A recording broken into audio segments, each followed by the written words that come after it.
I'm starting live. I'm sorry.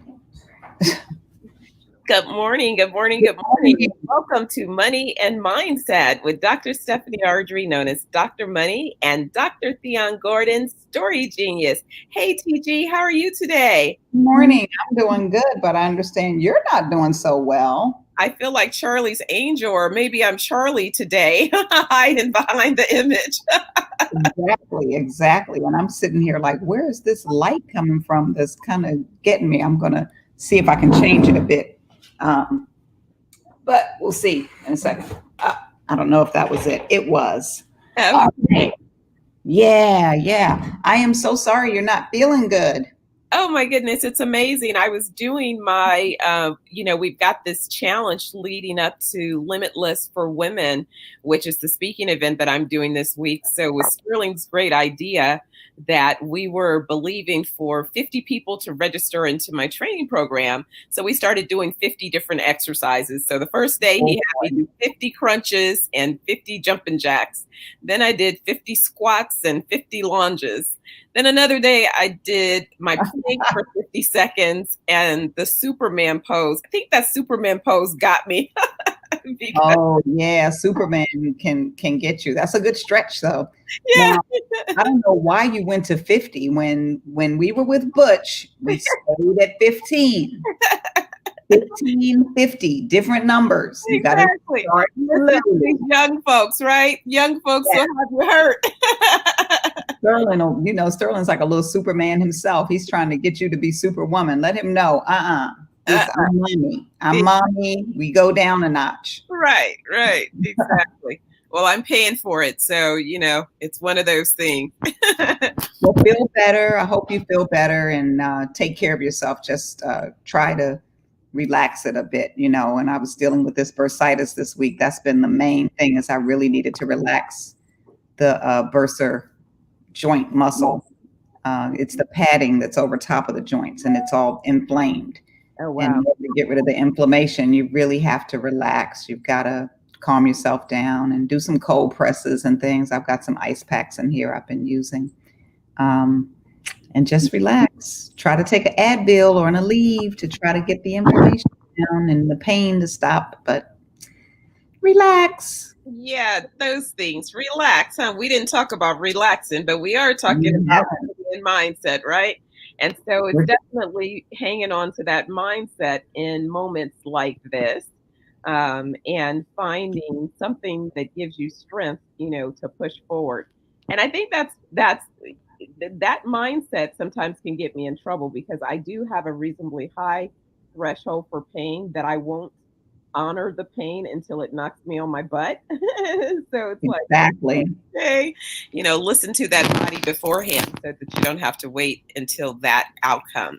But we have an exciting segment today. Although we weren't going to spend a bunch of time, we definitely wanted to plant the seeds around some of the books that helped. I can say, man, I feel like I've been studying mindset on a parallel path as I've mastered my craft along my career. I've always felt that it was so important to have either, coaches, mentors, and also to self educate along the way so that I could continue to evolve and evolve my mindset for the next challenge. And I know we've talked about that. You have books that you've read as well, that have Yeah, I shared the books. I shared my book list a couple of weeks ago, I think, including the 4 agreements and help people make agreements and honor themselves and others. So, yes, absolutely, we do. We do have different books that we use in life to help us move forward. Now, I know that you can't get up because of your back, so we're going to try to do a share screen to show one of the first books that you talked about that you wanted to introduce and perhaps talk a little bit about what this book is. And book was Loving What Is. So I'm going to try to share screen right now. We're going to see if I can do it. Um, I do not see the screen that I want to share, so it's not coming up. Let's see, maybe the application window. Oh, there it is. Okay. Share. There we go. Can you see it? Can you see it, Stephanie?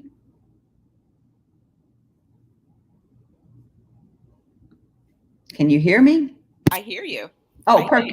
Yeah, I hear you and I see the screen. It's perfect. Perfect, perfect. So there is the book that you were discussing, and I think there are four kind of steps or questions that you can Right, ask from this book.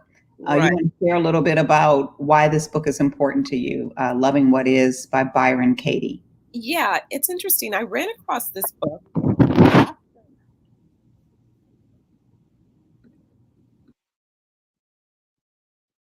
Okay, we lost your audio, Stephanie.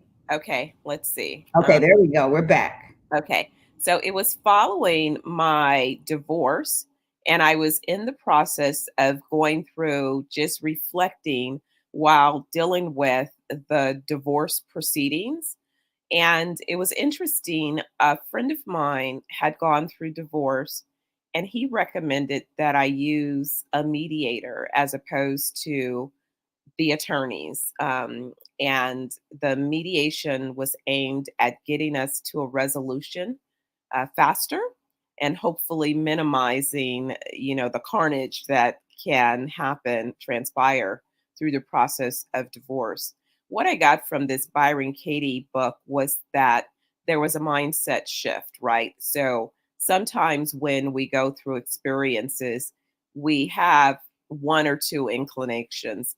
Some people have the inclination to become very defensive and to cast blame on the circumstance or the person that they feel is contributing to the discomfort or the disagreement. Some people take it as an opportunity to reflect within and see what is it about, themselves that either is attracting the situation or is uh, you know missing the lesson, right? Because I had this belief that sometimes in life we're presented with opportunities to grow. And if we miss the lesson, then the lesson is represented, a few more opportunities for us to grow through the lesson. And what I really got from Byron Katie's book was she has a process that's called the work. I don't remember all of the steps by heart. So unfortunately, I won't be able to tell you all the steps on this. I'll follow up with the steps in a later episode. But you go through these four steps, you ask these questions, and she called this the work. And so what happens is when you ask these questions, you come up with answers that basically allows you to disarm the importance of the question. And so in doing that, that gives you peace and the ability to move forward. And so one of the big takeaways for me with my marriage, and I think a lot of times people don't reflect, and so they miss this lesson, is that long before I was married, instead of having this list of all of what I wanted in my marriage, I had a list of everything that I didn't want. And the universe doesn't distinguish. So if I weren't willing to be honest and have that point of reflection, I wouldn't realize that I had attracted everything that I didn't want into my marriage based on my own thoughts. Wow. Remember, Stephanie, we talked about that when we were in Yes. Jamaica. As we some things were coming up for you, and I was like, nope, let's wait. You have to say what you want. Don't say it in the way you don't want. So it's sort of like even me saying, don't say. I'm Right. sort of like, say it in the way you want it. And Exactly. the work that Byron Katie talks about when you talked about those four questions, that process starts with asking, is it true? Whatever it is that you're saying. Yes. And then the second part of the work is, can I absolutely know that it's true? So really understanding that problem statement that you have, because when you understand a problem statement like that, you're getting to the root of the cause. And Yes. then the third part of it was, how do I react when I think that thought? So as you're thinking those limiting belief thoughts of what you don't want, how do you react when you think it? And then, who would I be without the thought? And that's a whole guide. And I think, as you mentioned, I believe love is loving what is. Does it come with a companion book or anything? What she has is there was a little card that you could put Okay. in your wallet that reminds you of those 4 questions when you've done the work. So if you're out and about and you run up on a situation where you're triggered or something, you could pull out your little card from your wallet and ask yourself, wait a second, is this true? And you go through those 4 steps. And what that allows you to do is to stop in the moment before proceeding to take on all of these behaviors and thoughts, right? I don't know if we've ever talked about landmark, but did you do landmark? Are you familiar with the I landmark? know Landmark's work. I've done some programs similar. Yes. So the beauty in landmark, and I did landmark after my master's program, and I often tell people that to me, I did a master's in organizational management and leadership, which for me was okay, I'm paying 60 something $1,000 for an education. I need to add some tools to my toolbox. Everybody's like, oh no, just go get an MBA. And I'm like, I don't need to reinforce what I've already mastered in business. What I need to know is how can I get past the pain points? And I remember describing that, there's going to be a point where our courses overlie with the psych students. And for me, that's going to be like nails on a chalkboard, right? But nonetheless, I did it anyway. And I gained so many amazing tools in my toolbox. I'll never regret being that clear about that investment. Well, after that, I was introduced to Landmark. And to me, Landmark was like the practical application of some of those theories that I had gained in that program. And I did Landmark for about a year. But what I love that Landmark in the forum the first weekend does that's so simple is it identifies for us that we are meaning-making creatures. And so things happen, and we immediately, before we even realize it, have made it mean something. And it doesn't even mean that. It is just based on our lens. And so the problem is because we do it so instantly that if you don't pause that process, you don't even realize where you are creating what you believe to see. And that's not necessarily the truth. That's just the lens that you're using at that point to frame what you believe you're seeing. And so when Byron says, no, wait a minute, stop. Is it even true? Question that. Make sure that you're looking through the correct lens before you even start to associate a meaning with that particular thing, and so in that allows you to pause before taking on a full, oh, it means this. Well, then I need to react like this. So this person cut me off. So they meant to cut me off, and now I need to make them aware that they cut me off. No, they didn't even realize they cut you off. They're not even thinking about you. They're consumed with what's happening in the moment for them. Absolutely. And I love that you mentioned that because I had some conflict last week where instead of just letting it go like I normally do, I actually engaged this person who was making assumptions. This whole idea that loving what is talking about is embracing the truth. It's basically embracing what is really true. Right. And that's what those 4 questions make you examine. In the 4 agreements that I mentioned by Miguel Ruiz, his thing was don't make assumptions. Right. Don't take it personal was one of the agreements as well, because a lot of times things are not really about you. So I was having an engagement and it was an email chain engagement, which is absolutely the worst because definitely things get lost in emails. Tonality, intention, everything gets lost in email. So you have to be careful in communicating in that way. But normally I don't quote unquote, take the bait. But this time something triggered me. It was something about, I think it's just this time in history. I felt a microaggression had occurred that I wasn't going to allow anymore. This aggressive Black woman's trying to take over. That was what I felt. And so I went in on an email, and I can write when I want to write, and I can type probably 200 words per minute when I really want to type it, especially if I'm angry. And I took it in and spit it back out so ferociously. And eventually I made a phone call and had a conversation with the person because I knew that's what I should have done anyway from the start, or don't take the bait. And They were making assumptions about something I had written, and then I made assumptions about what they had written, except I don't feel like I made necessarily an assumption because they actually wrote, who made you chair, basically. Right. So in the end, it was like, if you have a question for me and you're questioning my intention, pick up the phone and ask, because that's not who I am. That's not what I do. That's not why I'm here. Um, and then this has occurred again. Another email with the same group has gone out, and I get a text, which basically is accusing me of taking sides because I didn't take some action. I've been dealing with my bursitis. I haven't really been on the computer much because that's part of the problem, using the arm and and everything. I'll come on this show and that's pretty much it. Right. So to make a statement in a text to me like, oh, I can't believe it. I'm really baffled that you are allowing this to happen. And, and I'm sort of like, what are you talking about? Like, you're making an assumption again, basically saying I'm not well-intentioned again. But this time, I'm not engaging because I'm embracing the truth. I don't have anything to do with that. It's not my business.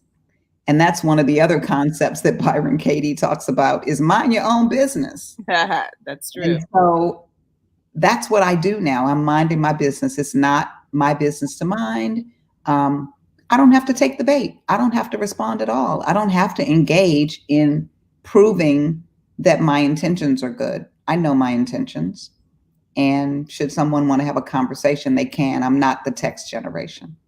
And people know I'm not the text generation by the gray hair. So, if you want to have a conversation with me, that was the last conversation we had. You ever question my intention, pick up the phone, ask me a question. But the accusations, and then we take it in, and what happens is we would be going back and forth. Well, I didn't mean this. And da-da-da. Right. I don't have to do that.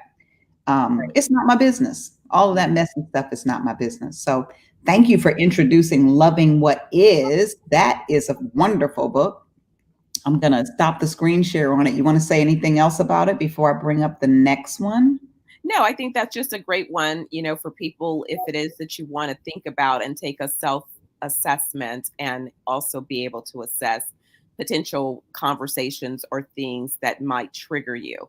Because I think the more that we're aware of what triggers us, then we're able to diffuse that. Like, we're able to catch ourselves real time and not necessarily take the bait. We can diffuse it in our own selves and stop it. Exactly. That was great. Thank you for finding that image. That's excellent. Yeah, so I'm going to share the screen for the next image, which is manifesting. Manifesting for non-gurus. Oh, yeah. Now, this is a fun one. And this one, I actually have a companion journal that it goes through. And it was so nice because I discovered this. I had a box that I hadn't finished unpacking, and it had a lot to do with some of my personal books. And so I was looking for something else. And when I came across this manifesting and the journal that goes with it, I said, this would be really great to, this time of year, some people are using their downtime or their lighter work schedule. Some people are working, but it might not be as busy as usual. So they use some of this time to begin to reflect on the current year and prepare for the year to come, which I think is an amazing opportunity and a great personal exercise, to take pause. Because sometimes I think we get so busy in life and the noise can be so loud in life that you forget to just stop. That's what meditation and all of those things about meditation and yoga, stop. Give yourself a chance to catch your breath. The trip to Jamaica definitely for me was connect with nature, get grounded, in nature, be still, get a routine that's adding healing and health, wellness back in your body so that you have what you need to endure through the peaks and valleys that you may face along the journey. And guess what? When you strengthen those muscles, you find that you're better equipped to overcome the things that you're experiencing. It changes the magnitude or the intensity within which you experience these things, just by having additional tools, right? And you start to see that evolution within yourself. And so I loved this book, Robert's approach to just understanding how to quickly, he says, quickly and easily attract, lasting results. So taking baby steps along your manifesting journey. So it's a real good one because a lot of times, we've been talking about mindset, and some people are like, well, wait a second, where does this begin? How does this begin? How do I get started if I haven't taken this on previously? Absolutely. And this is a good way for people to get started because Robert gives a 5-step approach in getting into quickly and easily attracting your lasting results. And it starts, of course, with knowing who you are. And then what are you attending? What do you intend to attract is the second part. How you're going to feel when you attract it. Another question that goes back to Byron's book, Katie Byron's book. What are you intending to attract? I'm sorry, I just said that one. How you'll feel, letting go of attachments, and then taking inspired action. So, in that 5-step approach, he walks you through what it is you can do to begin attracting, manifesting the life you want. Which I think is excellent, again, because, like we said, the great thing about coming to the conclusion of a calendar year, if things are not going exactly as you planned, or like, you get to the third quarter of the year and some of your plans are just off the rails. I could say I experienced that this last quarter with just some of the disruption in my studies, right? Well, the great thing is, great, the semester's over. I have a little break. I have an opportunity to reset and start anew. I don't have to continue on the path that I was on. Take a pause, hit erase, start anew. That's the great thing about a whole new year, is burn the calendar from last year if you need to and create a new one for this year. Absolutely. You can always start fresh. That is a wonderful way to get going. And of course, New Year's always make us feel like we're starting fresh. And so it's a good time to do that. Yes. So I'm going to stop sharing this screen and try to pull up one of the other books that we talked about earlier in our shows. When we first started, we talked about this book. And this book is The Science of Getting Rich. So you want to start sharing a little bit about what this book is and how it might impact people. Absolutely. So The Science of Getting Rich was such a find. I don't even know exactly how I came across this book, but I'm so grateful that I did, because I have used this to gift to as many young people as I possibly can, just so that they can have the right mindset. But what was such a breakthrough set of thinking, that the science of one, the book was written in the 1800s. So when you put in the context, the messaging in the book, and you go, wait a minute, this is so relevant to my life right now, right at this moment. These gems I need to apply today, right? And they still work. But there was this conversation, because early on in my career, I was very, very successful financially. And people had opinions about that. I am a giver by nature, so I was always giving and empowering people, but people still resented me from having the ability, the resources, and the wherewithal to want to sow into their lives, which I thought was really crazy. And so then I would have these debates with, if I was wrong for wanting to use the talents that I thought God had given me and to want to use them to with excellence, which was why I was generating the success. And so I kind of was having this back and forth, battle with myself on, the more I do things a certain way, I keep producing these outcomes. But then these people who are close to me make me feel bad about these outcomes. So then I retreat back and forth. Well, the science of getting rich in the beginning lays the foundation, and he puts it in a context of your talents.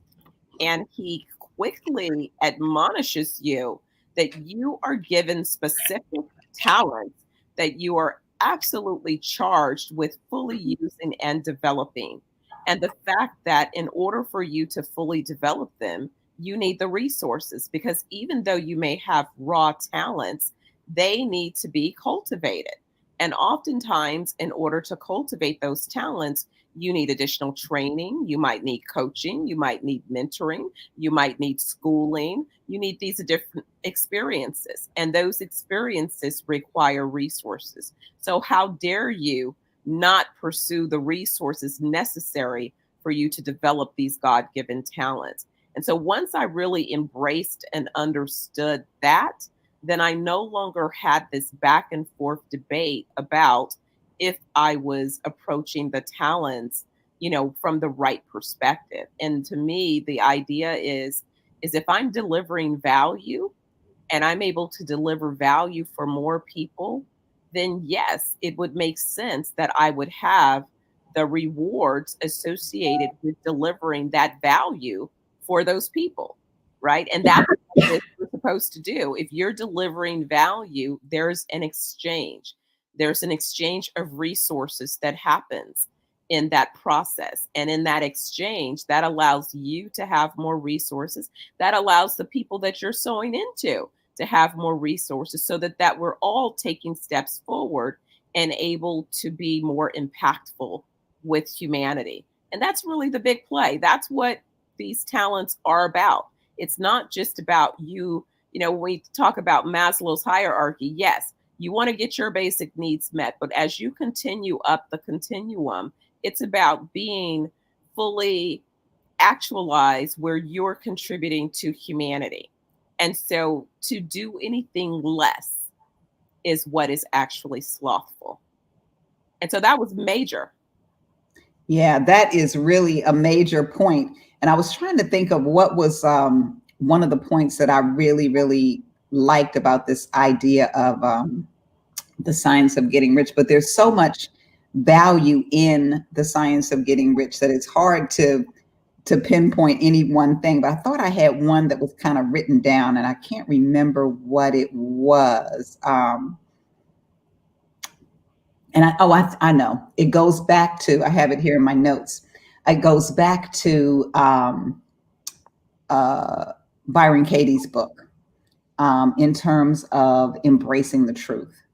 And there's a section there that says, think truth in the science of getting rich. And Wallace Wattles says, think truth in face of appeared reality.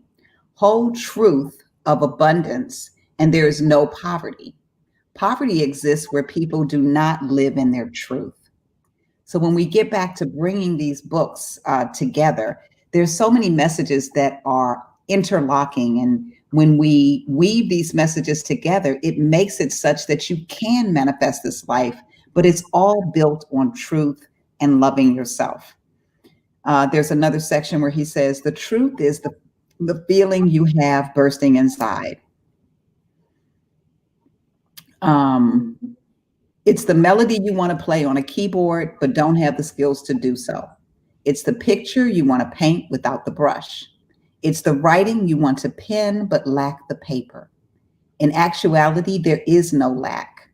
You must keep the thought, the creative, the thing that is your wealth, truth, and press forward until it manifests into the substance it's divinely designed to be. That urge to create is the making of the substance. This is how to think into being.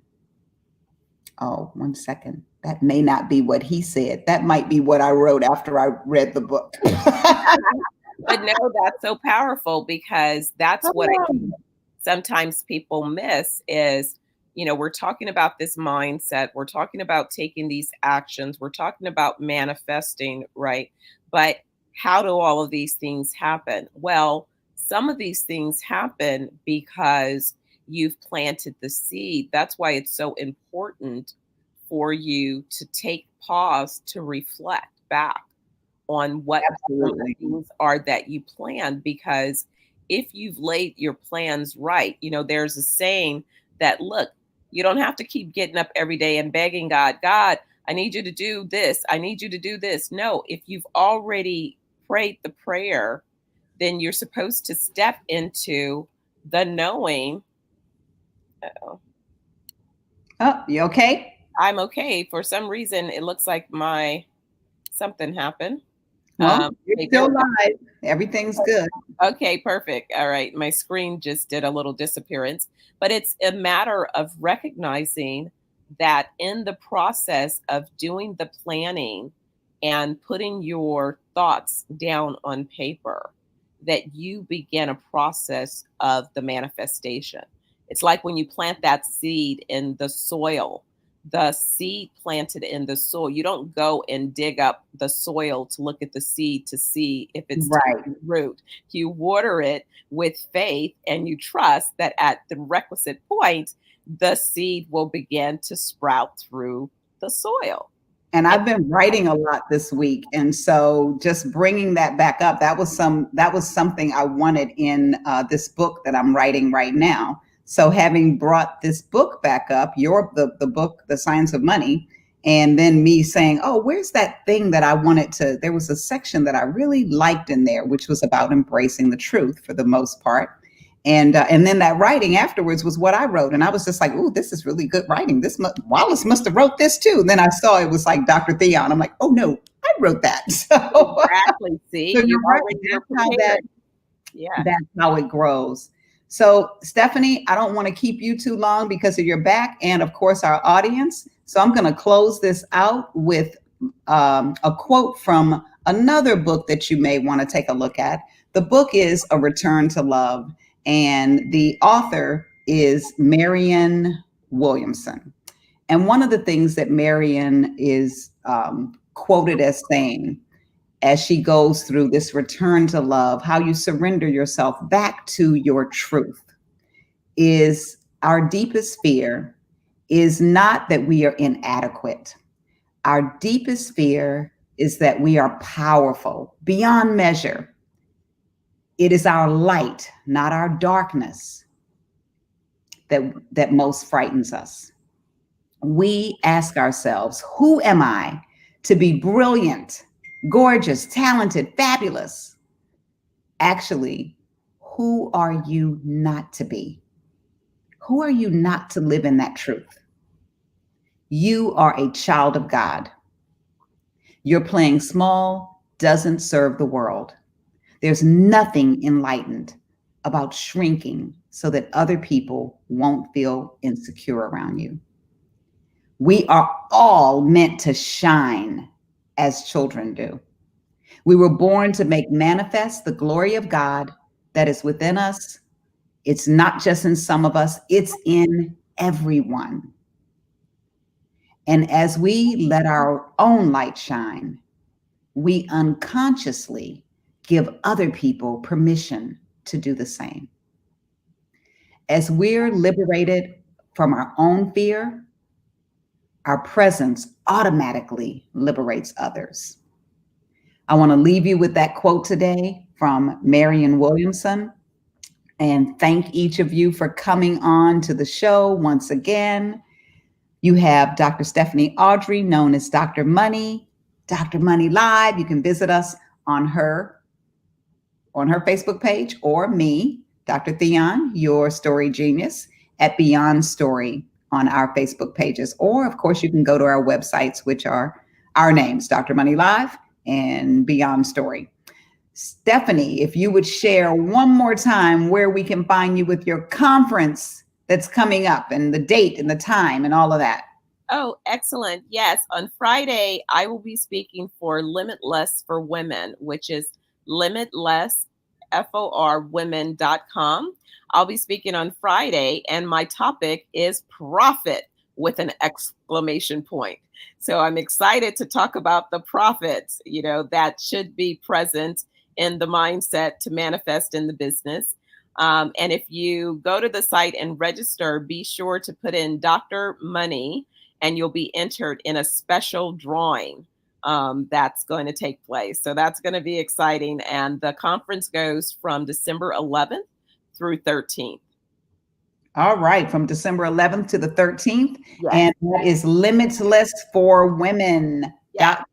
Go check it out, and you'll get to see Dr. Money there on Friday. Be sure to register for that so that you can hear the women that are speaking in a limited way, in a limitless way, rather.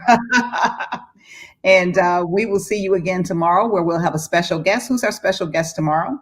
Oh, we're going to have Desiree, and she's going to talk about the power of 7. So talk about being able to have some opportunities to manifest some real finances in your business. So, she does a great job with this power of 7. I think it's going to be awesome, and people will receive a real treat. Wonderful. Well, thank you so much, Stephanie. Do you have your energy up so that you can end the show? Yeah, I'll just say thank you, everyone. Come back tomorrow, same place, same time, and we'll see you then. Bye-bye, everybody.